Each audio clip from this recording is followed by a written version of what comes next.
que lo voy a titular Arando el campo. Repito, arando el campo. Sí sabe lo que es arar, ¿verdad? No voy a entrar en detalles lo que es arar un terreno. Tal vez algunos de ustedes alguna vez han escuchado de una iglesia en Albany, Georgia, que se conoce como la iglesia, más bien se llama la iglesia Sherwood. Esta iglesia, hasta hace algunos años, era una iglesia completamente desconocida. Una iglesia más o menos de algunos 30, 40, 50 miembros, pero era una iglesia que a pesar de estar en una ciudad, era una iglesia pequeña, en decadencia, una iglesia que estaba a punto de cerrar sus puertas. Pero hasta hace algunos años, es una iglesia de ser un grupo pequeño, hoy es una iglesia que rebasa los 7,000, 8,000 miembros. Tal vez usted no ha escuchado esta iglesia Sherwood, pero sí sabe o ha escuchado alguna vez las películas como A Prueba de Fuego, como la de Valientes, como la de Enfrentando a los Gigantes, la de Fly Wheels también. Son películas que pues todo el mundo las vio, casi todo el mundo vio estas películas porque estuvieron en el cine secular y estas personas se dieron a conocer al mundo por el mensaje que estaban transmitiendo. Ahora, actualmente son una de las iglesias más grandes a nivel mundial, pero como les digo, su historia es muy diferente. Michael Katz, que es el pastor de ellos, empezó con un grupo pequeño, apagado, dividido y con ganas de cerrar esa iglesia.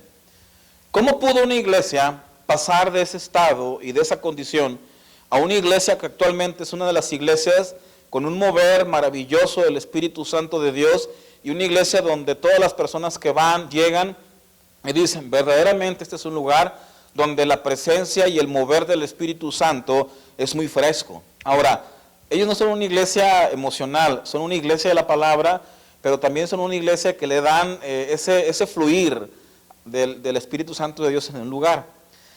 Una de las películas que se llama Enfrentando a los Gigantes, el entrenador que se llama Grant dice algo, dice, yo no veo que Dios esté obrando aquí. Él era un entrenador de fútbol americano, pero él no veía que Dios estuviera obrando en su equipo. Él veía que cada día su equipo estaba más derrotado. Y él dice, yo no veo que Dios esté obrando aquí. Y esta pregunta, aunque la hizo un entrenador de fútbol, esta pregunta muchos pastores actualmente se la hacen. Yo no veo a Dios obrando en mi iglesia. No veo ese mover de Dios como en otros lugares. No lo veo aquí de esa manera fresca. Y un anciano, con su sabiduría, en la película le responde. Y le responde con una historia donde dice él, escuché una historia sobre dos granjeros que necesitaban con desesperación que lloviera. Ambos oraron para que cayera la lluvia, pero solo uno de ellos salió a preparar el terreno para recibirla. ¿Cuál crees tú que creyó que Dios iba a enviar la lluvia? Y él responde, bueno, el que preparó el terreno para recibirla. Y el anciano le pregunta, ¿cuál de los dos eres tú?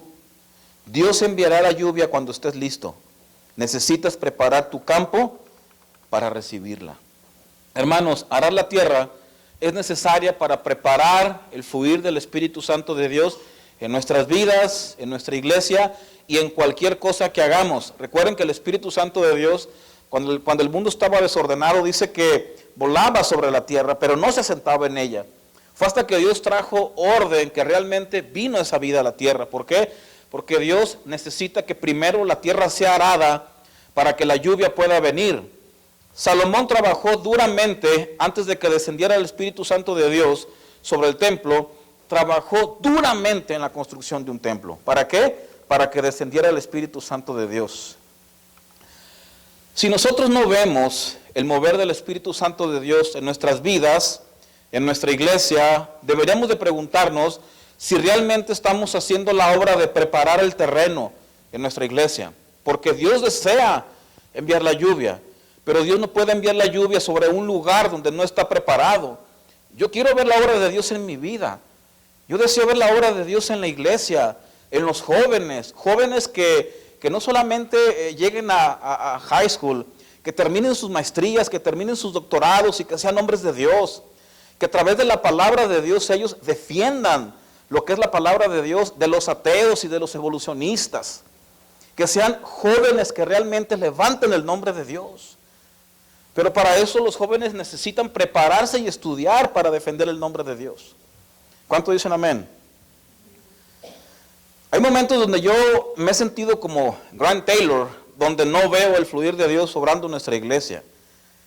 Y hay una parábola, la parábola del sembrador, donde el problema era el sembrador. ¿Qué me dice usted? En la parábola del sembrador, ¿quién era el problema? ¿El sembrador? No, ¿verdad? ¿Era la semilla? No. ¿Dónde estaba el problema? En el terreno. ¿El terreno qué representa? El corazón de la persona. Este pastor, Michael Katz, antes de ser pastor de la iglesia Sherwood, era un predicador de una iglesia al oeste de los Estados Unidos, donde dice él que era una iglesia donde, a pesar de que eran 200 personas, era una iglesia que no crecía, que no había mover del Espíritu Santo de Dios. Dice que los diáconos todo el tiempo a él lo querían controlar. Aún lo que predicaba, le dice, lo que tú predicaste no te quita, eso no nos gustó. Controlado, asalariado. Dice, muchos miembros de la iglesia no respetaban mi autoridad como pastor. Y él narra ahí en su libro, yo estaba muy afligido. Pero en agosto de 1989, llegó un predicador llamado Manly Basley, que él fue un predicador invitado, y Katz le compartió lo que estaba él sintiendo y dijo, es que esta iglesia, dice, siento que llevarla es como empujar una roca sobre una montaña, parece que no se mueve, es difícil, dice él. Aparte, mi autoridad es desafiada constantemente por todos, dice, he llegado en un punto que ya me cansé, que ya me fatigué, dice Katz. A eso le respondió el sabio predicador, mira, cuando yo termine de predicar, tú sabrás si tu ministerio en esta iglesia ya terminó. Y se quedó así, dijo, bueno, pues voy a escuchar atentamente. Al terminar con la predicación, el pastor invitado hizo un llamado al altar con la pregunta, ¿quiénes desean ver la gloria de Dios? A eso Katz, cuando escuchó el llamado, dijo, pues yo quiero ver la gloria de Dios. ¿Cuántos no quieren eso? Pues claro, que Katz se levantó y fue el primero en pasar. Y en eso le estaba llorando que quería la gloria de Dios.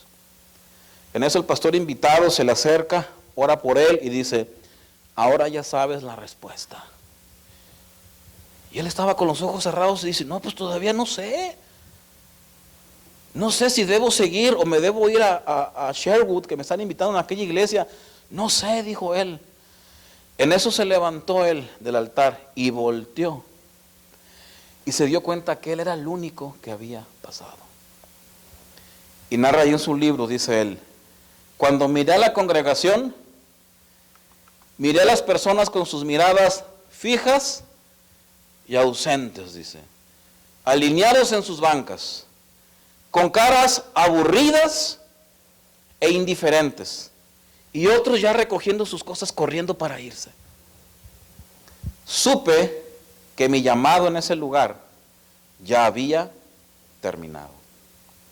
Y él dice, la evidencia de que Dios ya no está en una iglesia es que la iglesia se ha vuelto apática e indiferente en cada uno de los miembros de la iglesia. Ya no hay fuego, ya no hay vida. ¿Cuántos dicen amén? Por ejemplo, ¿cuántos hicieron el desafío de ir a visitar a un hermano que hacía tiempo que no visitaban? Bueno, cada uno sabe, ¿verdad? Cada uno sabe cómo está nuestra condición, cómo estamos como iglesia. Si estamos como esta iglesia, que déjeme decirle, desapareció, ya no existe. En cambio, la iglesia de Sherwood es una de las iglesias más grandes a nivel internacional. ¿Dónde estuvo la diferencia? Eso es lo que vamos a ver ahorita. ¿Vamos bien? Me gustó lo que él dijo. El Espíritu Santo de Dios aún se sigue moviendo como en el Nuevo Testamento. El problema no es el Espíritu Santo de Dios. ¿Quién es? Dígalo fuerte. ¿Quién es? Porque no escucho muy fuerte. ¿Quién es? Ah, bueno, es que escuché. ¿Quieren que les diga cuál es el precio? Muchos ya lo sabemos, pero mire, vamos a ir a las raíces de la palabra de Dios, que siempre nos habla. Y le voy a invitar a que abra Mateo 16, 24. Lo voy a leer en la Nueva Traducción Viviente. Y bueno, yo le voy a hacer una pregunta honesta, sincera, que sale de mi corazón. Y ¿es usted un cristiano según la Biblia o según la cultura? A ver, Iván, ¿qué estás preguntando? ¿Cómo cristiano según la Biblia o según la cultura? Según la cultura, hoy cualquiera puede ser cristiano. Según la cultura, cualquiera que simplemente repita una oración de fe es cristiano. Y muchos pastores dicen, tengo 500 cristianos en mi iglesia.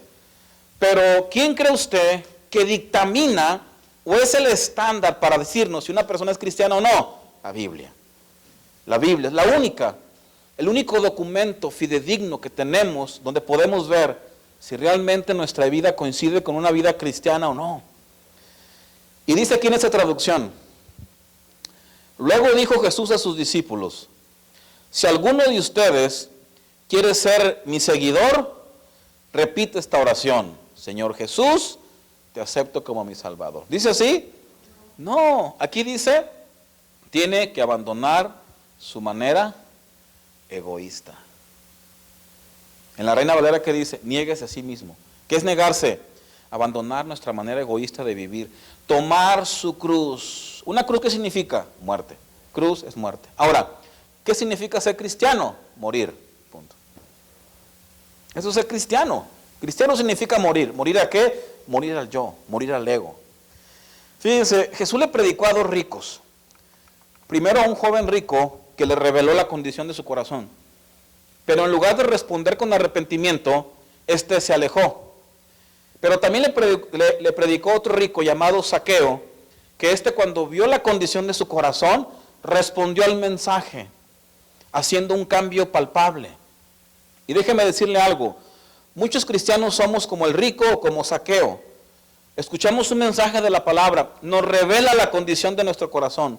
Pero los que responden como el joven rico, lo escuchan, sienten convicción, pero no hay un cambio.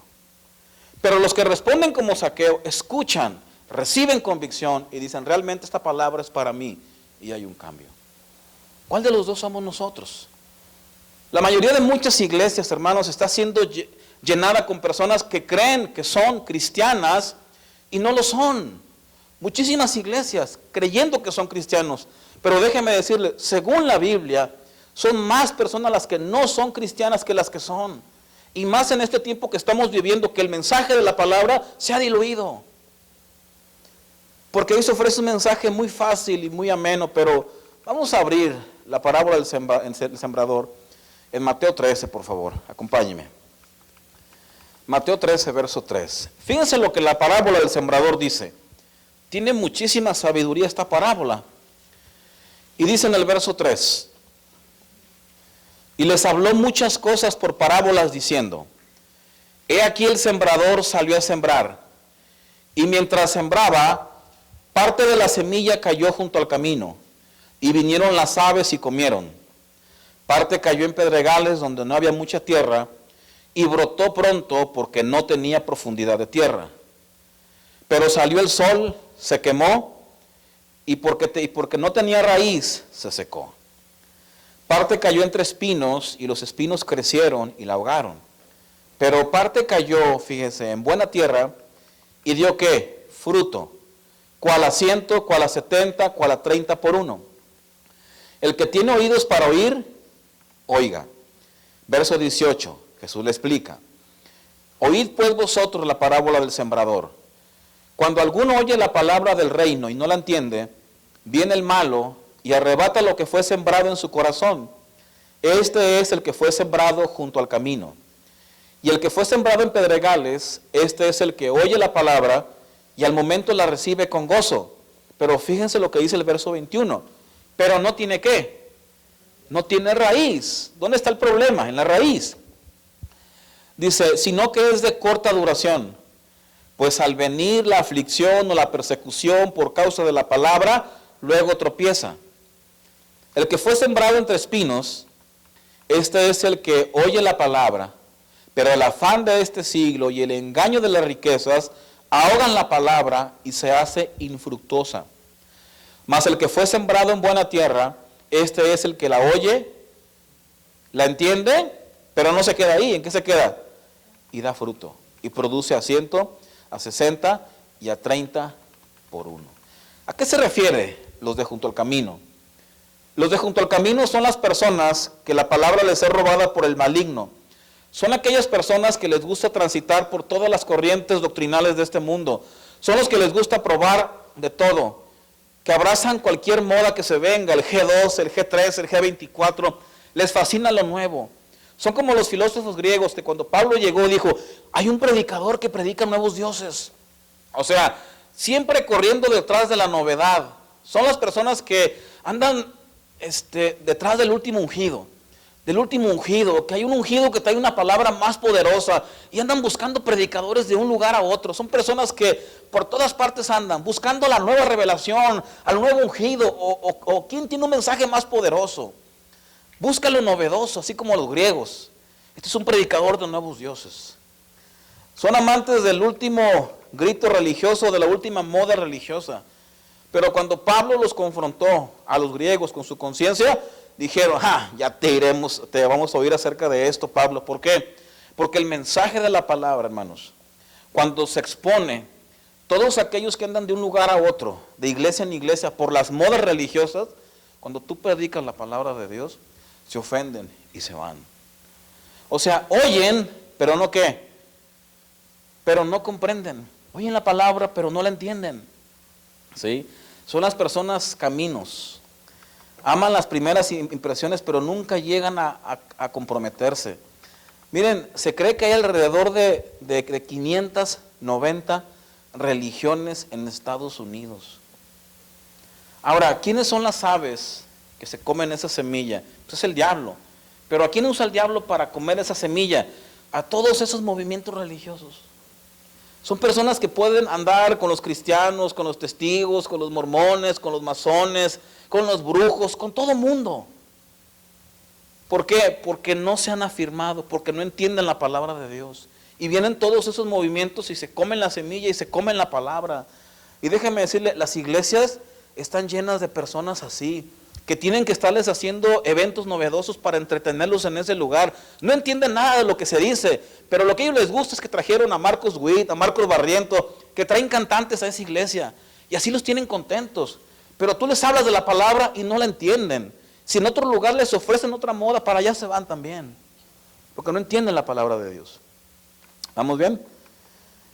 ¿Quiénes son los que fue caído sobre la piedra, o los que fue sembrado sobre la piedra?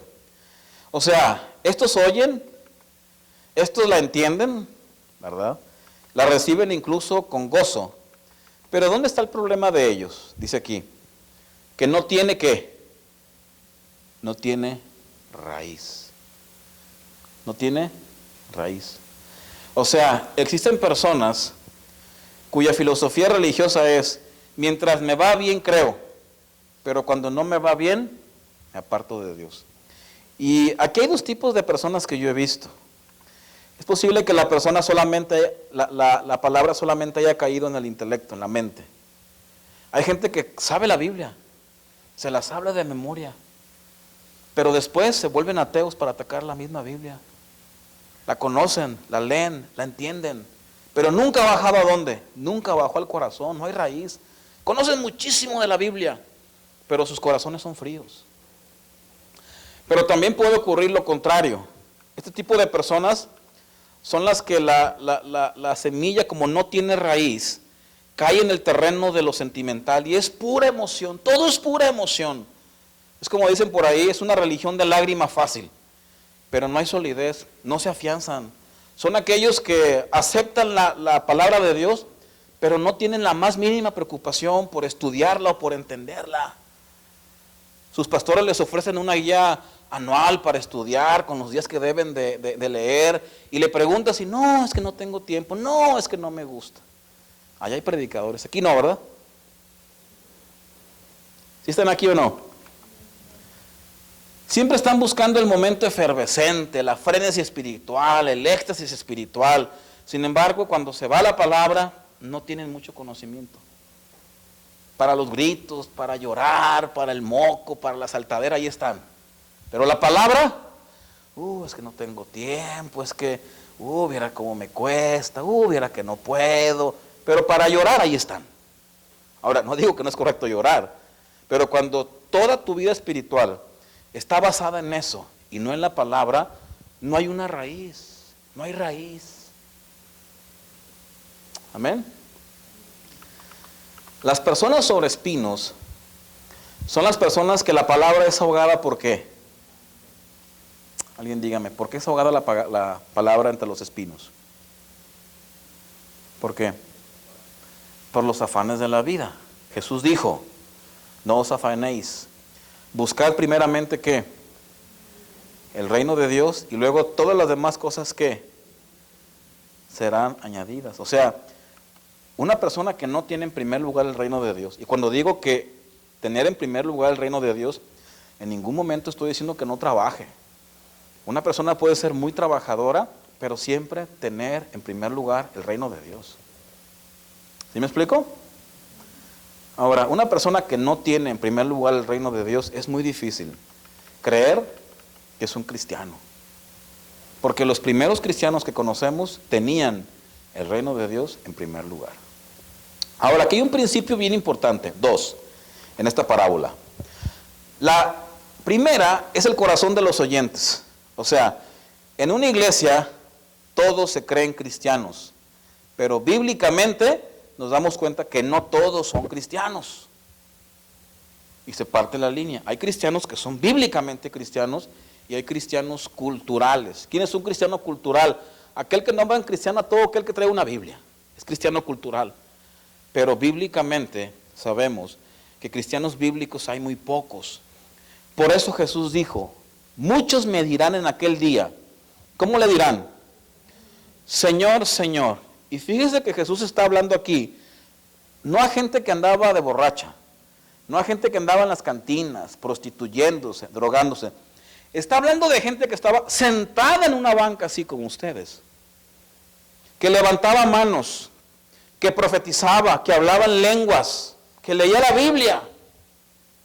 A eso les está hablando. Por eso dice, muchos me dirán en aquel día. ¿Cuántos? Es triste, pero la Biblia es muy clara y contundente. Muchos de los que hoy están sentados en las iglesias, y digo muchos porque así dice la Biblia, no son cristianos. Se creen cristianos, pero no lo son. Y dice, ¿no profetizamos en tu nombre? Y en tu nombre echábamos fuera demonios. Y en tu nombre hicimos muchos milagros. Entonces les declararé el Señor, nunca los conocí. Apartados de mí, ¿qué? Hacedores de maldad. ¿A qué personas se está dirigiendo? ¿A la gente del mundo o gente que estuvo en la iglesia profetizando y hablando en lenguas? Gente que estuvo sentada en los bancos. ¿Vamos bien? Ahora viene una pregunta. Hágaselo usted mismo. ¿Mi cristianismo se parece al de la Biblia o se parece al de la cultura? Si se parece al de la cultura, se prende una luz como ahí, ¿verdad? Roja. Si se parece al de la Biblia, quédese tranquilo. Ahora, el sembrador también aquí nos da una buena enseñanza. Si uno no trabaja duro, ¿puede haber fruto? ¿Puede haber o puede no haber? A ver, aquí el hermano Javier, tío, si quieres sembrar y quieres tener jitomates, porque él siembra jitomates. Él es ingeniero agrónomo y sabe lo que se estoy preguntando. Si tú quieres jitomates el año que viene, pero tú te quedas acostado esperando que los jitomates broten, ¿van a salir? ¿Qué debes hacer? Cuidar las plantas. El trabajo es duro, ¿verdad? Hay que estar bajo el sol, hay que sudar, hay que trabajarle duro. Ahora, indudablemente, si no hay trabajo duro, no hay fruto. Si no hay trabajo, no hay jitomates, ¿verdad? Ahora, aquí nos revela que algunas personas no van a responder. Es lo que está diciendo. Hay 4 corazones. 3 no van a responder. Pero uno, ¿qué? Un corazón sí va a responder. Hay un terreno que va a caer. Ahora te pregunto, tío, ¿todas las semillas que tú tiras, todas germinan? Ahora, ¿qué nos quiere decir esto? Que ahora que vayamos a evangelizar, no todas las personas van a querer. No todas las personas van a aceptar el evangelio. Pero hay una promesa bien hermosa. Pero de que va a haber fruto, va a haber. Y tú siembras con esa convicción, ¿no? Sabes que muchos se van a perder, pero de que va a haber jitomates, va a haber. ¿A qué voy con esto? Si sembramos semilla, predicamos, evangelizamos, va a haber muchos que no van a querer. Pero de que va a haber fruto, ¿qué? Dígalo fuerte.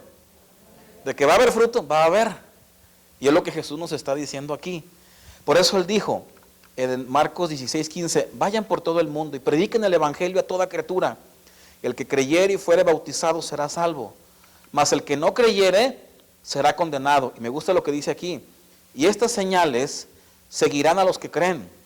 En mi nombre echarán fuera demonios, hablarán nuevas lenguas, tomarán en las manos serpientes, y si bebieren cosa mortífera no les hará daño. Sobre los enfermos pondrán sus manos y ¿qué?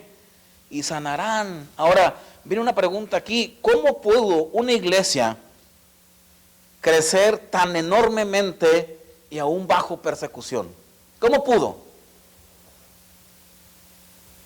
¿Cómo la iglesia en China, que está siendo perseguida, está creciendo a niveles increíbles? ¿Cómo? ¿Cómo esta iglesia creció? Y la respuesta es muy sencilla, fíjense. Es que esta era una iglesia cristiana. ¿Y? Bueno, que la Biblia nos dice que una iglesia bíblicamente cristiana, por naturaleza, ¿qué le sucede? Crece. Una iglesia bíblica cristiana, ¿por naturaleza qué? Crece, es lo normal. La Biblia nos está mostrando lo normal, lo bíblico. ¿Sí? Por naturaleza crece. Ahora, para los primeros cristianos, hacer discípulos era una obligación. Es, por ejemplo, Salvador, si tu patrón te dice, quiero que la próxima semana vas a ir a Dinuba 3 semanas y vas a piscar mandarina, ¿tú lo tomas como algo obligatorio o como algo opcional? Ah, si quiero voy o si quiero no voy.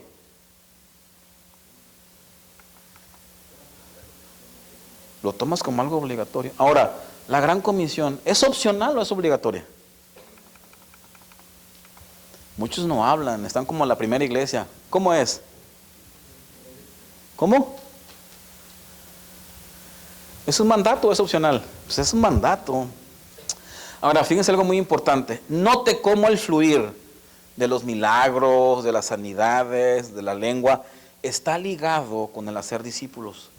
Porque mucha gente quiere, ay, quiero el don de sanidad para, pues, poner manos sobre los que tienen juanetes, o no sé, o sea, aquí en la iglesia, sobre los que tienen callos enterrados.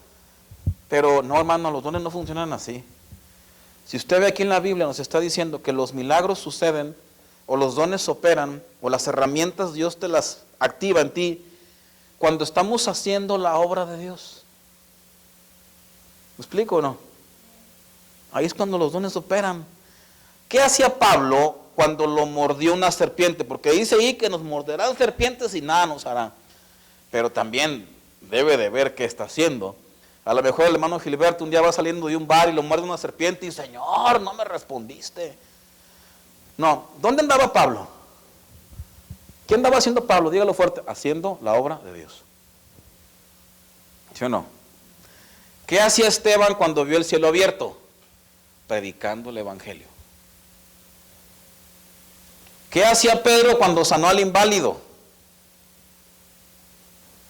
No los escucho, están como en la primera iglesia. Pues andaba predicando el evangelio. ¿Sí? ¿Qué hacía Daniel cuando lo aventaron al foso de los leones? Estaba orando. ¿Qué hacían los 3 jóvenes cuando los echaron al horno? Estaban defendiendo el nombre de Dios. ¿Qué hacía Pedro cuando habló con gran sabiduría y dijeron, oye, ¿qué no son pescadores estos del vulgo?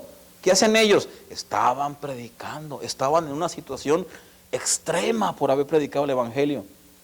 Y ahí operaron los dones de sabiduría en él. Pero hoy, ¿qué se ve en la iglesia? Viene un hermano con don de profecía y dice, para aquí, a ver, ¿cuántos quieren palabra? Como un brujo, como un Walter Mercado. Sí, viene un carro rojo a tu vida, el que sigue. No, hermanos, así no operan. Ellos estaban a punto de matarlos. Ahí operó la sabiduría. ¿Verdad que hay cristianos bíblicos y hay cristianos culturales? No los escucho. Están como medios serios. Por eso yo no creo en las campañas evangelísticas de que venga, habrá sanidades por montones. Todo depende de Dios. ¿Sí? A Moisés le dijo, vas a llevar mi palabra con Faraón. ¿Pero qué le dio también? ¿Qué le dio? Le dio señales. Las señales acompañan ¿qué? Al mensajero, pero al mensajero que quiere ir. Al mensajero que no quiere ir no le acompaña nada. Necesitamos arar el terreno para que Dios mande la lluvia. ¿Cuánto dicen amén? Edifiquemos una iglesia, hermanos, de veras, donde podamos dejar una herencia para la próxima generación. Dejémonos usar, seamos ese instrumento que Dios busca para volver a esta nación a Dios. Pero primero empecemos porque Dios nos use para volver a esta cuadra a Dios, o a este pueblo a Dios. ¿Vamos bien? ¿Qué necesitamos también nosotros? Un ambiente de oración. El mundo está influyendo mucho en la iglesia, más que la iglesia está influyendo en el mundo. Eso lo podemos ver palpablemente. ¿Sí? Necesitamos crear una atmósfera de oración, de mover del Espíritu Santo. Yo estoy convencido que un día al mes es muy escaso para que Dios se mueva en una iglesia. Pero es triste que tenemos una vez al mes oración y vienen 2, 3, 4. Es triste eso, es triste. No es otra cosa más que una evidencia de que nuestra iglesia no está muerta, ya está en estado de putrefacción. Sin la oración, hermanos, no puede haber fuego de Dios. No puede haber avivamiento. En un ambiente de oración, Dios puede hacer las cosas imposibles, reales. Pero tenemos que construir una iglesia que ora. Ya planeamos, ya tenemos visión. ¿Qué nos falta ahora? Vamos a orar, porque Dios esté ahí.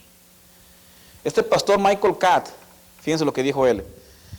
Casi todas las iglesias, dice, en las que tenemos reunión, pero siempre orábamos por lo mismo. Por las uñas del pie encarnado, por la cirugía de una bolita de un hermano, por el afligido, por el apoyo a otros. No es que haya malo, dice, algo malo en orar por la enfermedad. Pero si somos honestos, debemos admitir que oramos muy poco en nuestra iglesia por la verdadera enfermedad que todos tenemos, que es la enfermedad espiritual. Por los pródigos y por los rebeldes y por la gente que no conoce al Señor. Si una iglesia se quiere convertir, dice él, en una iglesia del Nuevo Testamento, debe aprender a pedirle a Dios por los de afuera y por las situaciones imposibles. Y él escribió también, otra idea que tuvimos, dice él, fue llamar por teléfono a todas las personas que estaban en el directorio telefónico para pedirles si podíamos orar por ellos. Dice él, mientras llamamos, descubrimos a cientos de personas que no asistían a ninguna iglesia. Unos los iban a operar. Otro estaba llorando por el suicidio de su hijo. 2 personas tenían depresión. Cientos de personas, dice, encontramos que tenían mucha aflicción. Y dice él, la gente de afuera está muy afligida. Y a veces nosotros nos cerramos en una caja. No nos toquen, no nos digan nada. Los de afuera que se suiciden, que se maten. Nosotros aquí levantamos manos santas. Esto me llamó la atención a mí porque es una realidad. Hay mucha gente que va a responder al mensaje de salvación. Hay mucha necesidad. Pero ¿qué necesitamos? ¿Una iglesia como la de Sherwood o como la primera iglesia? Si no contestan, es como la primera iglesia, a ver. Necesitamos una iglesia que quiera sembrar, ¿verdad? Que dejemos todos nuestros paradigmas, todo lo que tenemos, para realmente glorificar a Dios. ¿Sí? Ahora, ¿qué también necesitamos? Una actitud sabia. Les he hablado mucho de una actitud sabia. No todas las iglesias grandes son saludables. Una iglesia saludable es aquella que le trae gloria a Dios a través de una actitud positiva. Mire, en Primera de Tesalonicenses 1:3, Pablo habla acerca de 3 cosas que él veía en los cristianos genuinos. En Primera de Tesalonicenses 1:3 dice: acuérdense sin cesar delante de Dios y Padre nuestro, de la obra de vuestra fe, del trabajo de vuestro amor y de vuestra constancia en la esperanza en nuestro Señor Jesucristo. A ver, en la obra de vuestra fe también se traduce trabajo fiel en la obra de Dios. ¿Qué significa? Que un cristiano del Nuevo Testamento, un cristiano bíblico, trabaja fielmente ¿en qué? En la obra de Dios. En la obra de Dios. Pablo dijo, porque el amor de Cristo nos ¿qué? Nos constriñe. ¿Qué es constreñir? Que el amor de Cristo nos impulsa a servirlo. Si realmente el amor de Dios está en nosotros, lo primero que hay es un deseo por querer servir. Por querer servir en las cosas de Dios. No necesitamos, oye hermano, ¿no te gustaría servir abriendo puertas o lavando baños? No, gracias, yo estoy bien aquí sentado. No, el mismo amor que se supone que debe de ver en ustedes, los debe empujar, impulsar, levantar de la banca. No para que los andemos buscando, para que ustedes digan, ¿en qué podemos servir? Porque el amor de Cristo, ¿qué? Los impulsa. Quieren servir. Ese es el primer amor, ese es el fuego del Espíritu Santo de Dios. Mire, a lo mejor usted se ha preguntado, ¿por qué está Salvador y su esposa de Ujieres y son nuevos? Y dice, es cierto, son nuevos, les hace falta mucho conocer de la palabra. Y yo he platicado con ellos, les falta mucho conocer. Cualquiera de ustedes conoce más que ellos de la palabra. Pero hay algo que yo vi en ellos, que algunos de ustedes han perdido. Ese deseo de querer servir. Por eso están ahí. El conocimiento lo van a adquirir. Pero ese fuego que en algunos se ha apagado, déjenme decirles algo, necesitan encenderlo. Si queremos ser una iglesia del Nuevo Testamento. Si queremos que Dios nos traiga vida. Si queremos arar la tierra. Necesitamos. Excusas hay muchas. Es que me da vergüenza. ¿Sabía que la vergüenza es miedo? La vergüenza es miedo. Una persona, es que es muy vergonzoso, es muy miedoso. Es una realidad. Pero ¿qué le dijo Pablo a Timoteo? Dios no nos ha dado espíritu de cobardía ni de temor, sino de ¿qué? Sino de valentía y de dominio propio. Si el amor de Cristo, si es un cristiano genuino, no tiene que existir vergüenza. Porque somos hijos de Dios. Y está el Espíritu Santo de Dios en nosotros. Vergüenza si estamos sirviendo al Rey más grande del universo. ¿Vergüenza? Vergüenza es robar y que lo hayan. Pero servir al Rey de Reyes es el honor más grande que podemos tener. Y déjeme decirle algo. Si nosotros queremos servir a Dios, de verdad, esta iglesia va a llegar a niveles que nos vamos a sorprender. A sorprender. Una iglesia confió en Dios y lo logró. ¿Por qué? Porque Dios manda lluvia a las personas que quieran sembrar, ¿verdad? ¿Cuántos saben que padres temerosos producen hijos temerosos? Águilas producen águilas, avestruces producen avestruces. Eso es normal. Tenemos que formar hijos que no tengan miedo a hacer las cosas. Cuando una persona tiene el amor de Dios, Dios comienza a moverse dentro y ese amor quiere uno querer servir más y más. Ahora dice que habla del trabajo de vuestro amor. Trabajo significa cansancio. ¿Qué significa?